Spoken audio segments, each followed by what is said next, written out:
He bit the head off a bat, called himself the Prince of Darkness, and just passed away at 76 years old. But the question that nobody's asking is, did Ozzy Osbourne go to heaven? Maybe it's because it's obvious.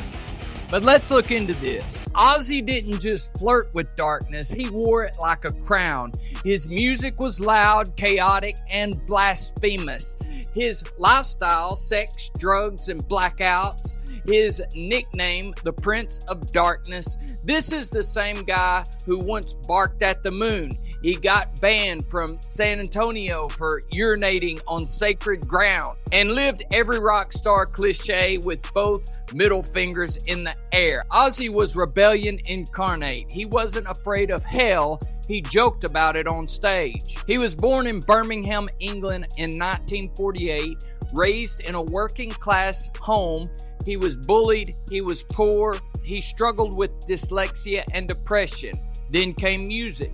Black Sabbath, heavy metal, dark lyrics, and occult themes. Songs about war, madness, demons, and suicide. He became a legend and a warning. The drugs nearly killed him. He got fired from his own band. He tried to strangle his wife while in a blackout drunk, and somehow he survived it. Ozzy should have been dead 100 times over.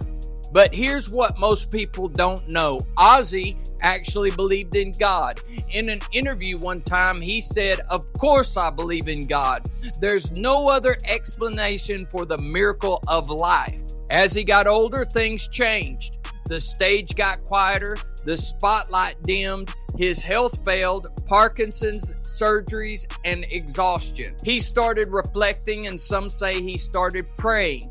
Even said he hoped to be remembered as someone who tried. So did he make it to heaven? We don't know what happened in those final moments. No one does. But here's what the Bible says. For the Lord sees not as man sees. Man looks at the outward appearance, but the Lord looks at the heart. That's in 1 Samuel 16:7.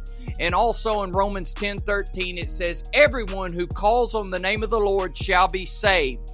If Ozzy humbled himself before God, even in his final breath, he could absolutely be saved. But let's not ignore this. Even if Ozzy got right with God at the very end, he pointed millions toward hell for decades through lyrics, his lifestyle, his darkness, and up until January 5th, his final concert, he was still wearing the crown of rebellion.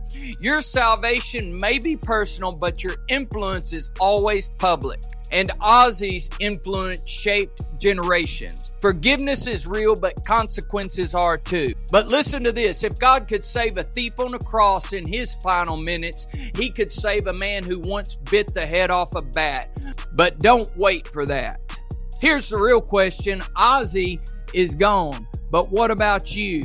You don't have to be a rock star to wrestle with darkness. We all face sin and we all need God's grace. Don't wait for your final breath. Turn right now, choose life, and choose Christ. If you want to find out how, click the video in the pinned comment. And if this made you think, subscribe for more bold truth.